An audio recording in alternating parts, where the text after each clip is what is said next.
सो hey guys, welcome back. आपका स्वागत है मेरे यूट्यूब चैनल पे। तो आज मैं एक्सप्लेन करने वाला हूँ battle through the heavens episode 53 season 5। तो जैसा कि हमने लास्ट एपिसोड में देखा था, मिस्टिक क्लाउन सब तैयारी कर रहा था प्राइमर क्लाउन के ऊपर हमला करने के लिए। तो आज का एपिसोड भी हमारा वहीं से स्टार्ट होता है। तो इस एपिसोड के स्टार्टिंग में हम मिस्टिक क्लाउन को देखते हैं, जिसके अंदर एक सीक्रेट रूम होता है और वहाँ पे कई सारे वॉरियर्स को कैद करके रखा गया होता है। और वहाँ पर हम देखते हैं कि योनसेन भी खड़ा होता है और तभी योनसेन बोलता है क्या चल रहा है। और तभी वो लोग वहाँ पर दो वॉरियर के शील्ड के ऊपर हमला कर देते हैं और फिर वो दोनों वॉरियर योंगसेन के पास आते हैं और थैंक यू बोलते हैं कल्टीवेशन के लिए। और फिर योंगसोंग भी एटीट्यूड में आकर बोलता है कि तुम दोनों तैयार हो जाओ प्राइमर क्लैन के ऊपर हमला करने के लिए और ज्यूस फैमिली के हर एक मेंबर को मारना है। और फिर वो दोनों इजाजत लेकर वहाँ से चले जाते हैं। और तभी होल ऑफ सोल का बंदा बोलता है कि इस बार आशा करता हूँ कि तुम मुझे निराश नहीं करोगे।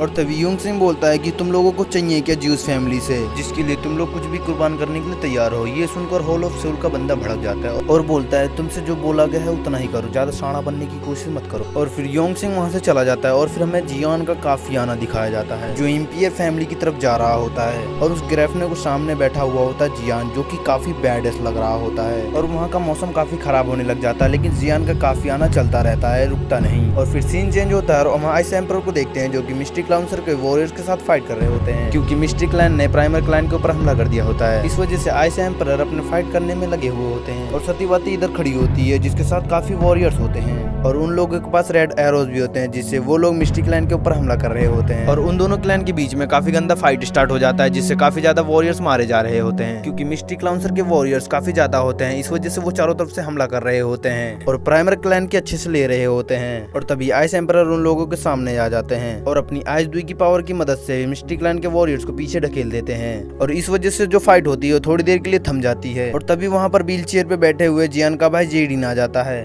और उसके बाद वो सब लोग आपस में बातें करके इस बैटल और लड़ाई को रोकने के बारे में बात कर रहे होते हैं। लेकिन तभी जेडिन बोलता है आइस एम्परर से कि आइस एम्परर क्या अभी भी मेरे थर्ड भाई जियान का इंतजार कर रहे हैं, जिस पर आइस एम्परर बोलता है हाँ मुझे ट्रस्ट है उस पर, वो पक्का वापस आएगा। और तभी वहाँ पर मिस्टिक क्लाउन के दो एल्डर्स आ जाते हैं और वो प्राइमर क्लाउन के ऊपर हमला कर देते हैं, जिस वजह से पूरा प्राइमर क्लाउन हिल जाता है। और फिर उन दोनों एल्डर्स में से एक चिल्लाते हुए बोलता है कि मैं तुम्हें लास्ट वार्निंग दे रहा हूँ, तुम्हारे आसपास जो भी जीव फैमिली के मेंबर्स बचे हुए हैं उन सबको बाहर निकालो, वरना हम यहाँ के खून की नदियां बहा देंगे। पर आइस एम्परर को उनकी बातों से कोई फर्क नहीं पड़ता। वो अपने वॉरियर से बोलते हैं कि जाके बाकी वॉरियर्स को संभालो और कहते हैं कि मैं इनको संभालता हूँ। और फिर आइस एम्परर उन दोनों से लड़ने के लिए अकेले ही निकल पड़ते हैं। और फिर आइस एम्परर मिस्टिक क्लैन के दोनों एल्डरों से बैटल करने लग जाते हैं। फिर दोनों एल्डर्स ने अपने अटैक को कंबाइन करके आइस एम्परर पर अटैक कर देते हैं, जिस वजह से आइस एम्परर अपना काउंटर अटैक करते हैं और वहाँ पर बहुत बड़ा वाला ब्लास्ट हो जाता है। और तभी एल्डर योंडू आइस एम्परर से बोलता है कि तुम ज्यादा जिद्दी मत बनो, क्योंकि तुम हम दोनों को रोक नहीं पाओगे।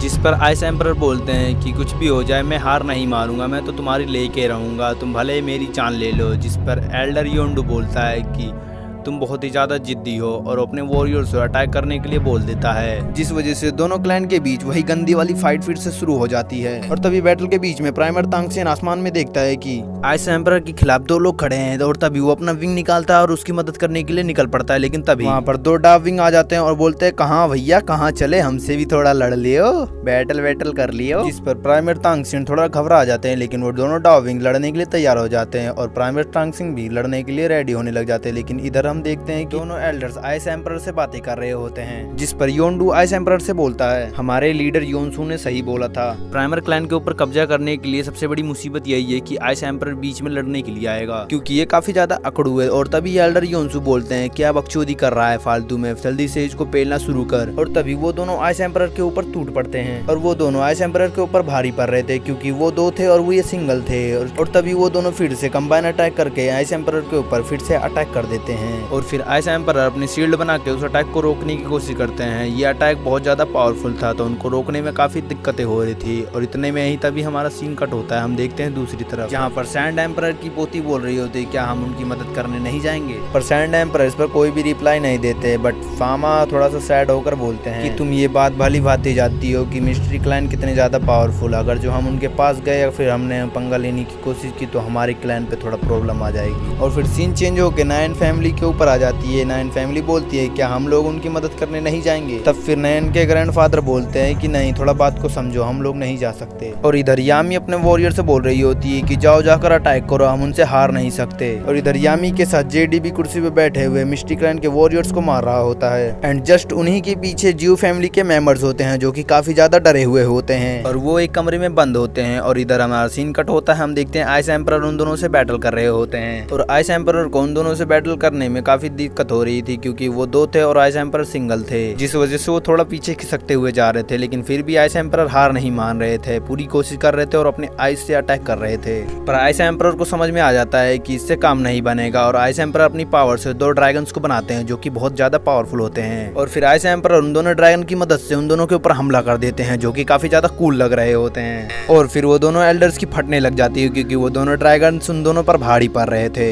लेकिन वो दोनों भी हार नहीं मानते, वो दोनों कंबाइन अटैक करके एक दुई की ईगल बनाते हैं जिससे वो लोग फिर से फाइट करने में तैयार हो जाते हैं। और फिर वो ईगल उन दोनों पर भारी पड़ता है और उन दोनों को चूर चूर कर देता है क्योंकि वो बर्फ के बने हुए होते हैं। और इधर प्राइमर तांगसेन की अच्छी खासी पिटाई हो रही होती है और फिर वो दोनों प्राइमर तांगसेन को इतनी गंदी तरह से पेलते हैं कि वो जमीन पर आके गिर जाता है। और वो दोनों एल्डर्स भी प्राइमर तांगसेन को हरा के आइस एम्परर के पास पहुंच जाते हैं। अब तो आइस एम्परर पे बहुत ज्यादा मुसीबत आने वाला है क्योंकि पहले ही वो दो थे और दो और आ गए। आइस एम्परर को 4 से लड़ना पड़ेगा, ये तो बहुत ज्यादा नाइंसाफी होने वाला है। और फिर इन सब में फाइट स्टार्ट हो जाता है। वो चारों आइस एम्परर पे भारी पड़ रहे थे और तभी एल्डर यूत्सु और एल्डर योड्डा आइस एम्परर के पीछे फॉर्मेशन चिपका देते हैं और जाके आइस एम्परर के सामने खड़े हो जाते हैं और चारों बोलते हैं कि आइस एम्परर आज तो तू गया, तू अपनी मौत की तैयारी कर ले। ये सुनकर आइस एम्परर उनके ऊपर हमला करने जाते हैं लेकिन वो अपने पावर से फॉर्मेशन को एक्टिवेट कर देते हैं और इस वजह से आइस एम्परर उस फॉर्मेशन की वजह से वहां से बिल्कुल भी हिल नहीं पा रहे होते हैं। और दूसरी तरफ चारों एल्डर्स अपनी पावर का यूज करके एक और फॉर्मेशन बना रहे होते हैं जो कि काफी ज्यादा पावरफुल होता है। और इधर रॉयल फैमिली आइस एम्परर को हारता हुआ देखकर काफी ज्यादा उदास हो रहे थे और उनको लगता है कि आइस एम्परर यहीं पे मरने वाले हैं। लेकिन तभी आसमान में वो देखते हैं कि एक ग्रीन लाइट आइस एम्परर के पास जा रही होती है और इधर चारों एल्डर्स अपनी पावर की मदद से आइस एम्परर के ऊपर हमला कर देते हैं। लेकिन तभी एक बंदा फ्लेम में लिपटा हुआ आइस एम्परर के सामने आ जाता है और उनके अटैक को रोकने लगता है। ये देख के चारों एल्डर्स अपनी पूरी पावर लगा देते हैं लेकिन वो बंदा वहां से टच से मस नहीं होता। ये देख के सभी लोग हैरान हो जाते हैं कि ये बंदा कौन है जो इतने पावरफुल अटैक को इजीली झेल ले रहा है। और ये देख के सभी की नजरें आसमान की ओर टिकी होती हैं और तभी वो लड़का अपना पावरफुल अटैक करता है जो कि उनके पावरफुल अटैक को भी डॉज कर देता है और ऊपर से उनको भी हिला के रख देता है। ये देख के सभी लोग चौंक जाते हैं, साथ ही आइस एम्परर के ऊपर जो शील्ड थी वो भी टूट जाती है। और तभी वो चारों एल्डर्स अपने आप को संभालते हैं और पूछते हैं कि ये महान वॉरियर आप कौन है, अपना परिचय दीजिए। जिस पर वो बंदा बोलता है कि मिस्टी वे क्लैन को मैंने क्या 3 साल के लिए छोड़ दिया, वो तो काफी ज्यादा हवा में उड़ने लग गया और आकर मेरे बेस्ट फ्रेंड के ऊपर हमला कर दिया। ये सुनकर यूनसा बोलता है कि ऐसा मत सोचना कि हम 4 लोग तुम्हारा कुछ नहीं बिगाड़ सकते और तुम कुछ भी कर सकते हो क्योंकि इस जीमा एम्पायर में किसी के बाप दादा या परदादा में भी दम नहीं है कि जो हमारे काम को रोक सके और हमारे काम को बर्बाद कर सके। इसलिए चुपचाप तुम अपना नाम बताओ और काम बताओ और यहाँ से फुटो। तो चुपचाप शराफत से अपना नाम बताओ और किस लिए आए हो यहाँ पर। और तभी ये सुनकर जियान अपनी पूरी बॉडी से ग्लेज फ्लेम को हटा देता है और तभी उसे देखकर आइस एम्परर और बाकी सभी की आंखें फटी की फटी रह जाती हैं। और तभी जियान गुस्से से बोलता है कि मैं जियान जियो फैमिली का मेंबर और आज मैं अपना बदला लेने आया हूँ। जिसे सुनकर वो एल्डर सिग्नल फ्लेम को फायर कर देता है जिसे देखकर बहुत सारे एल्डर्स वहाँ पर जमा हो जाते हैं। और ये सब देखकर आइस एम्परर जियान से कहते हैं कि जियान थोड़ा केयरफुल। और तभी जियान स्वैग से ताली बजाता है और तभी आसमान में 10 ग्रेफिन आ जाते हैं और उन 10 ग्रेफिन जहाजों पर होते हैं जियान के दोस्त और जियान के वॉरियर्स और वो सभी के सभी काफी ज्यादा फाइट के लिए एक्साइटेड होते हैं। और तभी वो सभी के सभी ग्रेफिन से नीचे कूद आते और पूरा आसमान एकदम रंग बिरंगा हो जाता है। और ये सब देख के सभी एल्डर्स की फटके 4 हो जाती है और तभी जियान के सारे वॉरियर्स और दोस्त उसके बगल में आके खड़े हो जाते हैं। ये देखकर काफी ज्यादा आइकॉनिक सीन लगता है और इसी आइकॉनिक सीन के साथ ये एपिसोड यहीं पे खत्म हो जाता है। तो वीडियो कैसा लगा कमेंट करके बताना गाइस और लाइक और सब्सक्राइब करना मत भूलना।